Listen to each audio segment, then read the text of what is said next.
राधे राधे, जय श्री राधे, जय श्री श्याम। गरुड़ पुराण के भाग 5 तक वीडियो डाल चुका हूँ। यदि आपने पहली वीडियो नहीं देखी तो आगे आपको गरुड़ पुराण समझ में नहीं आएगा। तो मेरा आपसे निवेदन है कि जाइए और पहले पार्ट 1 पार्ट 2 ये वीडियो देखिए, तब आगे इस वीडियो को देखिए तो आपको समझ में आएगा। तो पार्ट 5 में हमने बताया था कि एक दूसरे को जब ऊपर नरक में जाने की मार्ग में होता है तब और आत्माएं भी जा रही होती तो एक दूसरे को कैसे संबोधित करती हैं, कैसे यमराज की दूत से कहते हैं। कुछ लाइन में दोबारा दोहरा देता हूं।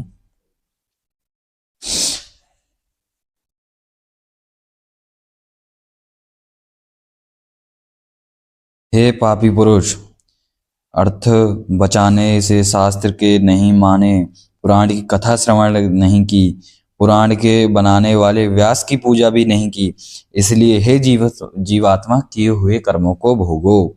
ऐसा एक दूसरे को वहां आत्मा संबोधन करती हैं। संबोधन अर्थात एक दूसरे को कहती हैं कि तुमने यह कार्य किया, यह नहीं किया, अब तुम खुद अपने पापों के कर्म को भोगो।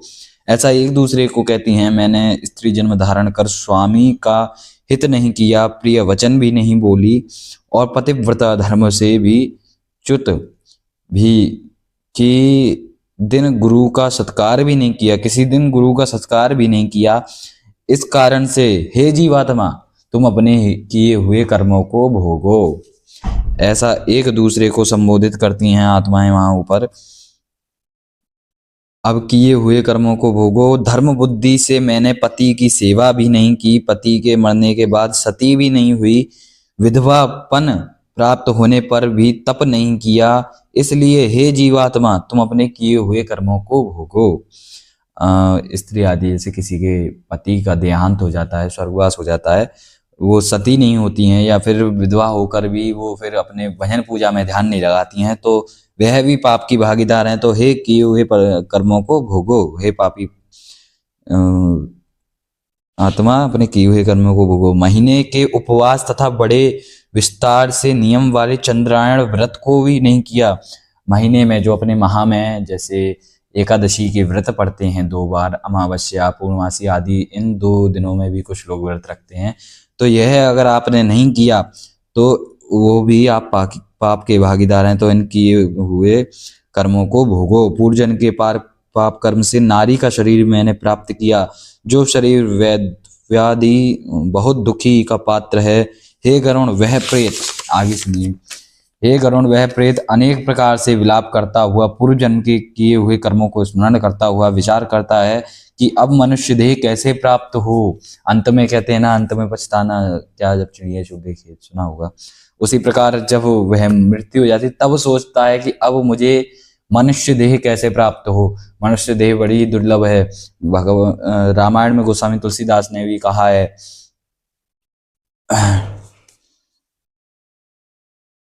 अनेक प्रकार कर्मों का स्मरण करता हुआ विचार करता है अब मनुष्य देह कैसे प्राप्त होगा, मनुष्य देह कैसे प्राप्त हुआ, बड़े भाग्यवान स्तन पावा, सुर दुर्लभ सब ग्रंथ ही गावा।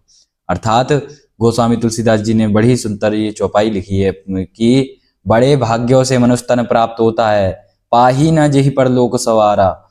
जो इसको पाने के बाद भी परलोक नहीं संवारता वह मूर्ख है, वह अज्ञानी है, वह बहुत बड़ा पापी है। यह विचार करता हुआ फिर आगे इसमें कहते हैं, यह विचार करता हुआ प्रेत जाता है 17 दिन तक प्रेत अकेला ही वायु वेग से जाता है। तदंतर 18वें दिन हे गरुण वह प्रेत सौम्यपुर को जाता है। 18वें दिन वह सौम्यपुर में पहुंचता है।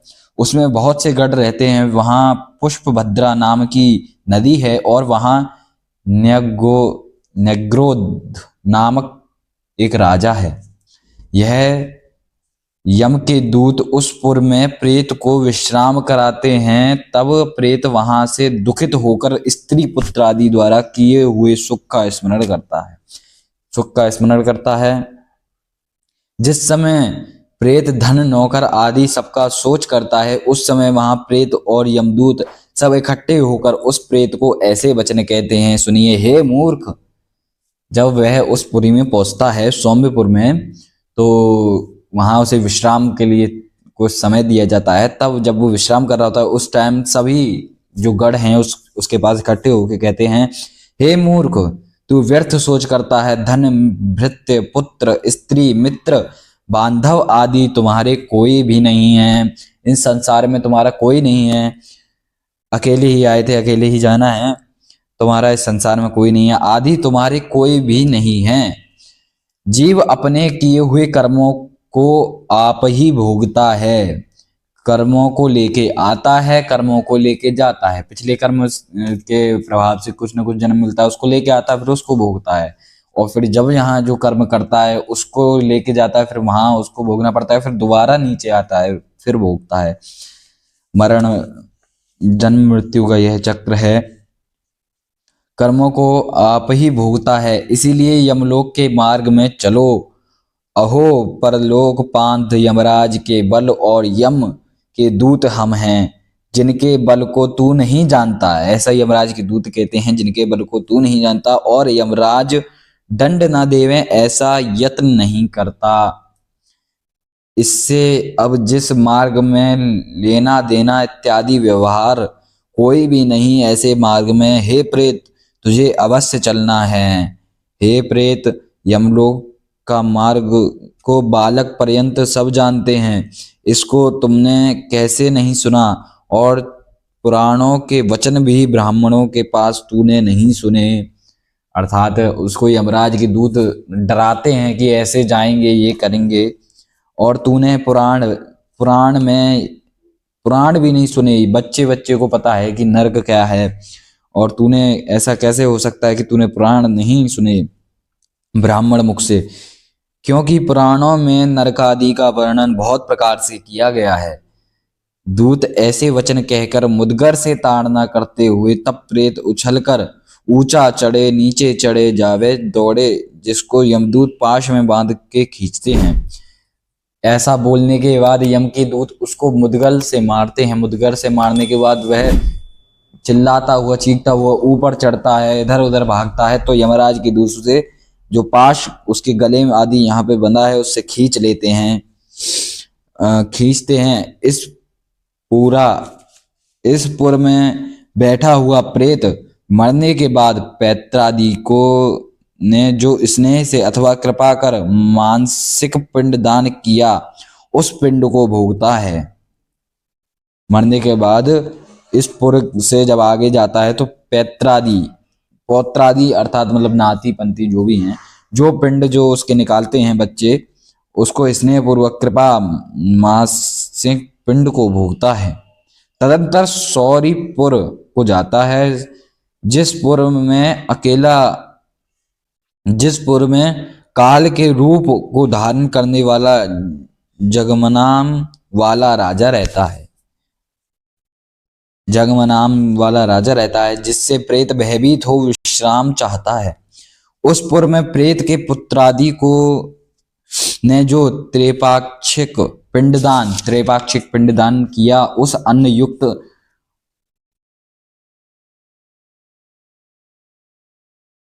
उड़का को भक्षण करता हुआ आगे जाता है। प्रेत जल्दी से नगेंद्र भवन जाता है। वहां भयानक वन हैं, जिनको देख बड़े दुख से रोता है।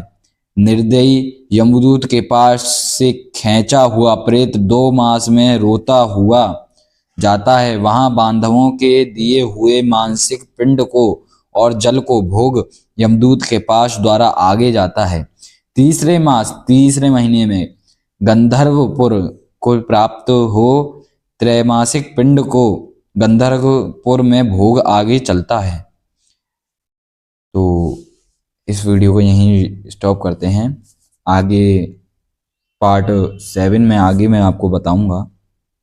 यह 60वां श्लोक है। 60वें श्लोक से आगे आपको बताऊंगा कि चतुर्थ मास में 16गमपुर में को जब वो जाता है तो प्रेत क्या करता है, कैसा उसे भोगना पड़ता है, आगे बताएंगे। तो यदि आपको वीडियो अच्छी लगी हो और पसंद आई हो तो चैनल को सब्सक्राइब कर लें, वीडियो को लाइक करें और शेयर करते हैं ज़्यादा से ज़्यादा, जिससे सबको पता चले कि नरकों का वर्णन कैसा है। और अगर आपने पहली वाली वीडियो नहीं देखी तो वो देख लीजिए, आपको अच्छे से समझ नहीं आए